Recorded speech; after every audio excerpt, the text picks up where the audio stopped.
Well, we're going to be joined now by Trevor and Margaret, who are joining us by Skype from Scotland.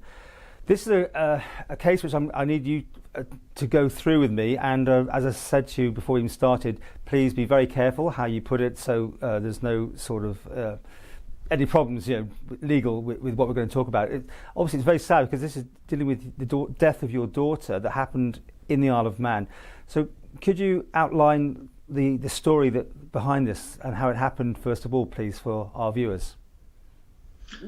Yeah, our daughter Aimee was diagnosed with an ovarian cyst. She was taken into Noble's Hospital where she had an operation to remove the said cyst. The operation, we were told, went well, although it was prolonged. Aimee basically died on the operating table. They brought her back, and in our opinion, she should have been put into a high dependency ward to be monitored, but she wasn't. She was put into a gynecology ward, where ultimately she died through the night. Now, you've obviously, there's been an inquest and there's been questions asked, and you're not happy with the answer. I know that the media in Scotland has also been onto this story. Again, can you outline what you're not happy with, what happened with the inquest and the follow-up procedures and that sort of thing? We believe that things are swept under the carpet. Some of the information we were given, whereby crash trolleys were checked after breaks when my daughter had already died. Basically, we were told when we got to the hospital that Aimee was going to be okay. The coroner didn't seem to listen to what we had to say. He certainly didn't take expert statements into consideration. Everything seemed one-sided for us. How far have you been able to take this? Have you talked to the Minister of Health here on the island? We we had a radio interview over the internet with the Health Minister from the Isle of Man, who apparently said that he would he would do anything he could to work with the family. We've never spoken to this man. He's shown no interest in contacting us at all. Sorry, you're saying you were meant to talk to him, but you haven't talked to him. This is David Ashford, the Minister. We weren't given an opportunity to talk to him. We weren't meant to talk to him. The first we heard of him saying that he would work with the family was on a radio interview he did on the Isle of Man. We've never spoken to the man. Okay, so have you tried to talk to him directly? Have you been in touch with him or tried to? No, I believe I spoke with his secretary at one point, but no, we've not. Why should we do the running? We're the injured parties here.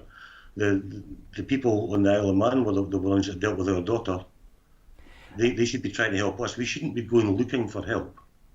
You've got lots more to this story. I know we can't go into all those details because there would be consequences for that.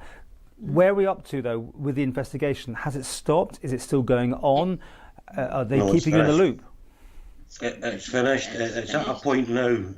We were in contact with lawyers, but for some strange reason, Isle of Man doesn't come under British law. We spoke with solicitors on the Isle of Man, and to be fair, we have no choice but to use newspapers, radio, television, whatever media we can, because we can't afford to lay out tens of thousands of pounds. We just don't have it.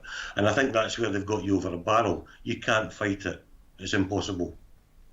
So, to try and move this on then, if you heard from David Ashford some communication, you'd be happy as a starter on this one, but you think, well, you said it, you think things are being brushed under the carpet? Yeah.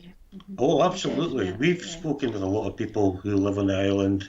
They've not had the same type of problems. They've had problems with the hospital, but they seem to think that everything gets brushed under the carpet, and I can only agree with them from our experience.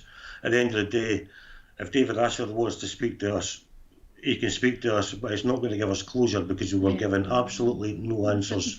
We've had no closure regarding this. We've had, that's it. It was like, cheerio, off you go, basically. And it's just disgusting, really. There were blatant inconsistencies at the coroner's inquest.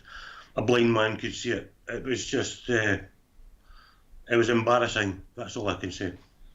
Well, we'll see now what reaction we get from this interview and see if there is an opening of dialogue, at least, I think, is what you're saying here, is what's required. Yeah. I think so. I think there has to be some sort of answers here, because they can't just move on to the next thing. What's going to happen when this happens to someone else? And God forbid it does.